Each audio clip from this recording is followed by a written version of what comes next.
നമസ്കാരം. Popular news update വാർത്തയിലേക്ക് സ്വാഗതം.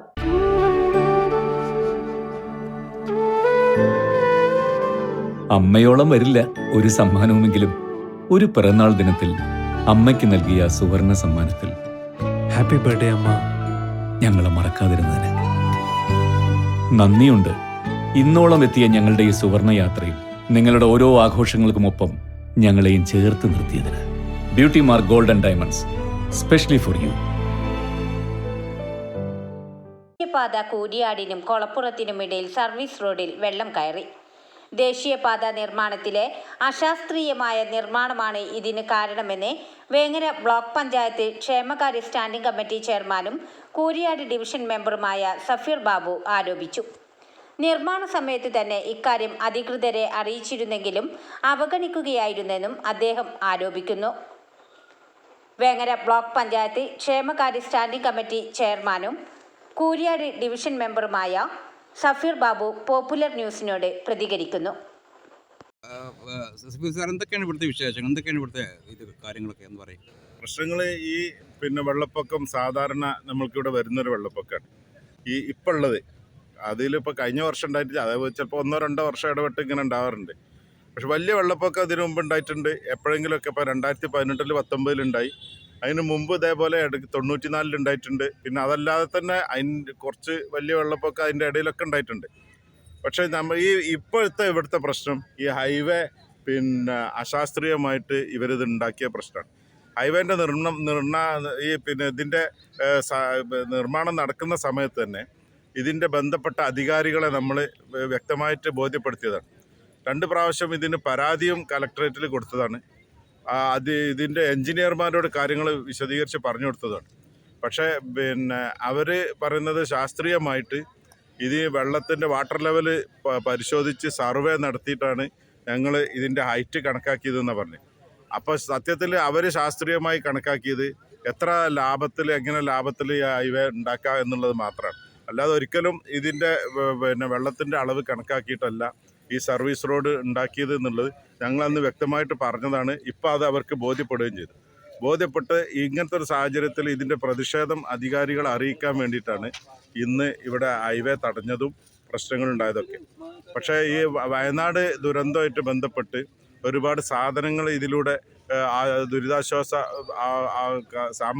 സാമഗ്രികൾ പോകുന്നതുകൊണ്ട് പോലീസിൻ്റെ അഭ്യർത്ഥന മാനിച്ച്, അതായത് തിരുരങ്ങാടി CI പറഞ്ഞു ഞങ്ങളോട് നിങ്ങൾക്ക് ചർച്ചയ്ക്കുള്ള അവസരം ഉണ്ടാക്കി തരാം, കലക്ടർക്ക് റിപ്പോർട്ട് കൊടുത്തിട്ടുണ്ട്, ഹൈവേ അധികൃതരുമായിട്ട് സംസാരിക്കാനുള്ള വഴി ഉണ്ടാക്കിയിട്ടുണ്ട്, ചർച്ചയ്ക്ക് അവസരം തരാം എന്ന് ഉറപ്പ് തന്നതിൻ്റെ അടിസ്ഥാനത്തിലാണ് ഞങ്ങൾ സമരം ഒഴിവാക്കിയത്. പക്ഷേ ഇനിയിപ്പോൾ വെള്ളം ഇറങ്ങിയാൽ വീണ്ടും ഞങ്ങൾ പ്രക്ഷോഭത്തിലേക്ക് പോകാൻ പോവാണ്. ഇങ്ങനെ ആയാൽ ഞങ്ങൾക്ക് വലിയ പ്രയാസങ്ങളുണ്ട്. ഇനി സാറിന് ഇപ്പം ഇന്നിവിടെ ബ്ലോക്ക് ഉണ്ടിരുന്നു കുറച്ച് ഉച്ചക്കൊക്കെ വന്നപ്പോഴൊക്കെ. അതിനെപ്പറ്റി എന്തായിരുന്നു? അത് വെള്ളം ഇവിടെ രൂക്ഷമായിട്ട് പൊന്തിയോണ്ടാണോ അതോ വാഹനങ്ങളെ പ്രശ്നം കൊണ്ടാണോ? വാഹനങ്ങളെ പ്രശ്നമല്ല, ഈ വെള്ളം പൊങ്ങിയതുകൊണ്ട് വാഹനം പോകാൻ പറ്റാത്തത് കൊണ്ടാണ്.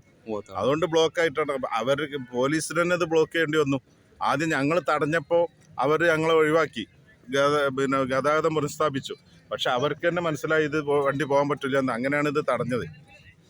സാറിന് ഇനി എന്താ, ഇനി വെള്ളം കൂടുകയോ കുറയാന്ന് വിട്ട് എന്താ പറയുള്ളത്?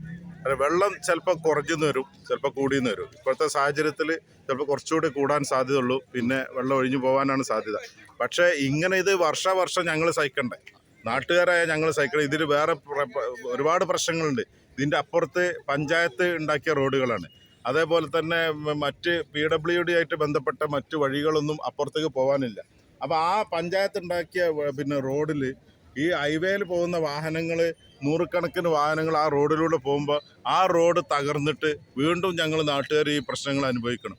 അപ്പോൾ അത് ഒഴിവാക്കാൻ വേണ്ടി വളരെ കൃത്യമായി ശാസ്ത്രീയമായിട്ട് തന്നെ ഇതിനെ അനലൈസ് ചെയ്തിട്ട് ഈ റോഡിൻ്റെ ഉയരം കൂട്ടിയിട്ട് വേണം ഇനി ഇത് ഹൈവേ നിർമ്മാണം നടത്താൻ എന്നുള്ളതാണ് ഞങ്ങളുടെ നാട്ടുകാരുടെ അഭിപ്രായം. ഇനി സാർ എന്താ പറയാനുള്ളത് ലാസ്റ്റ്? ഇപ്പോൾ ഇവർക്കുള്ള ഒരു പ്രയാസം, ഇപ്പോൾ ഇപ്പുറത്ത് അതാ 2 പാലം കണ്ടില്ലേ, അവിടെ അത് പാലം പണി നടന്നുകൊണ്ടിരിക്കുകയാണ്. ഈ പാലം എന്ന് പറഞ്ഞാൽ അതിന് മുകൾ ഭാഗത്തു കൂടെയാണ് ഹൈവേ പോകുന്നത്. ഇപ്പോൾ ഉള്ള ഹൈറ്റിലൂടെയാണ് ഇനി ഹൈവേ വരാൻ പോകുന്നത്. അതിൻ്റെ 2 ഭാഗമുള്ള ഈ സർവീസ് റോഡാണ് ഇപ്പോൾ ഉള്ളത്. ഇത് അങ്ങോട്ട് ഇതൊരു ടേൺ കിട്ടിയാൽ അവിടെ അതിൻ്റെ അടിയിൽ ഒരു ടേണിന് വേണ്ടിയിട്ട് അവർക്കൊരു 15 മീറ്റർ സ്ലാബ് ഇടേണ്ട ആവശ്യമുള്ളൂ, വേറെ ഒന്നും അവിടെ ചെയ്യേണ്ടതില്ല. ഈ സ്ലാബ് ഇടാൻ പറഞ്ഞിട്ട് ഇതുവരെ അവർ കേട്ടിട്ടില്ല. കാരണം അത് ഞങ്ങൾക്ക് ഞങ്ങളെ ഡിസൈനിലില്ല, അതേപോലെ പ്ലാനിൽ അതില്ല എന്നൊക്കെ പറഞ്ഞിട്ട് ഒഴിഞ്ഞു മാറാൻ. പക്ഷേ ഇനി അതിൻ്റെ ബുദ്ധിമുട്ട് കൂടി നാട്ടുകാർ അനുഭവിക്കാൻ പോവാണ്. കാരണം ഇവിടെ നിന്ന് ഇങ്ങോട്ട് ഈ പാലം മുതൽ കൂരിയാട് അച്ചനമ്പലം PWD റോഡാണ് ഈ ഗ്യാസിൻ്റെ ലോറി നിർത്തിയ സ്ഥലത്ത് നിന്ന് സ്റ്റാർട്ട് ചെയ്യുന്നത്. പാലത്തിൻ്റെ അവിടെ നിന്ന് ഇങ്ങോട്ട് ആകെ 10-15 മീറ്ററേ ഉള്ളൂ. ഈ 10-15 മീറ്റർ ഇങ്ങോട്ട് തിരിയണം എന്നുണ്ടെങ്കിൽ ഞങ്ങൾ കുളപ്പുറം പോയിട്ട് തിരിഞ്ഞിട്ട് വേണം, പിന്നെ 2 കിലോമീറ്റർ ഇങ്ങോട്ട് ഓടിയിട്ട് വേണം അങ്ങോട്ട് പോകാൻ.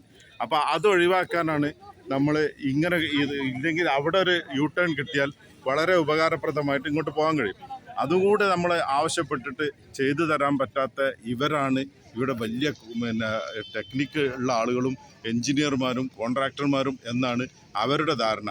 അപ്പോൾ അത് മാറ്റിയെടുക്കുക എന്നുള്ളതന്നെ ഞങ്ങൾ സമരം നടത്തി തീരുള്ളൂ. കാരണം പാക്കടപ്പുറായ, മാടഞ്ചിന, അച്ചനമ്പലം ഈ ഭാഗങ്ങളിലേക്കുള്ള ആളുകൾ, വളരെ പാവപ്പെട്ട ആളുകൾ ഇവിടെ വന്നിട്ട് ഓട്ടോറിക്ഷ വിളിച്ചിട്ട് ഇവിടെ വന്നിട്ട് തിരിച്ചിട്ട് അവർക്ക് 4 കിലോമീറ്റർ ഓടി തിരിച്ചു വരേണ്ട ഒരു സാഹചര്യം ഉണ്ടാക്കാൻ ഒരിക്കലും ഞങ്ങൾ സമ്മതിക്കില്ല. അതിന് ഞങ്ങൾ സമരം ചെയ്യുക ചെയ്യും. അപ്പോൾ സഫീർ സാറെ, ബ്ലോക്ക് സാർ ഏത് ഡിവിഷനിലാണ് ഉള്ളത്? ബ്ലോക്ക് ഡിവിഷൻ ഏതിലാണുള്ളത്? ബ്ലോക്കിൽ കൂരിയാട് ഡിവിഷനാണ്. ഈ കൂരിയാട് ഡിവിഷനിൽ കൂരിയാടിലെ 18-ാം വാർഡ്, 23-ാം വാർഡ് ഈ ഭാഗത്താണ് കൂടുതൽ നാശനഷ്ടങ്ങൾ ഉണ്ടായിട്ടുള്ളത്. അതുപോലെ തന്നെ ഈ ഡിവിഷനിൽ കുറേ സ്ഥലങ്ങളിൽ, AR നഗറിൻ്റെ കുറച്ച് ഭാഗങ്ങളിൽ, അതേപോലെ തന്നെ കുളപ്പുറം, താഴെ കുളപ്പുറം ഭാഗത്തൊക്കെ ഇതേപോലെ ചെറിയ ചെറിയ പ്രശ്നങ്ങളുണ്ട്. അപ്പോൾ ഇതെല്ലാം കൂടി ഉള്ളൊരു ഈ പ്രശ്നങ്ങളെല്ലാം കൂടി ഏകദേശം ഈ കൂരിയാട് ഡിവിഷനിലാണ് വരുന്നത്. അപ്പോൾ ആ ഡിവിഷനെയാണ് ഞാൻ പ്രതിനിധീകരിക്കുന്നത്. ബ്ലോക്കിൽ സ്റ്റാൻഡിംഗ് കമ്മിറ്റി ചെയർമാനാണ് ക്ഷേമകാര്യത്തിൻ്റെ. സാർ നന്ദി, ഇത്രയും പറഞ്ഞതിന് വളരെ നന്ദി. ഓക്കെ, സഫീർ സാറിനോടൊപ്പം കൂരാട് നിന്ന് നാസർ വലിയോറച്ചനക്കൽ.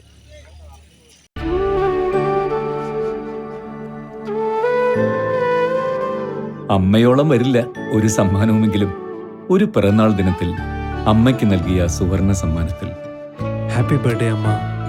ഞങ്ങളെ മറക്കാതിരുന്നതിന് നന്ദിയുണ്ട്. ഇന്നോളം എത്തിയ ഞങ്ങളുടെ ഈ സുവർണ യാത്രയിൽ നിങ്ങളുടെ ഓരോ ആഘോഷങ്ങൾക്കുമൊപ്പം ഞങ്ങളെയും ചേർത്ത് നിർത്തിയതിന്. Beauty mark gold and diamonds, specially for U.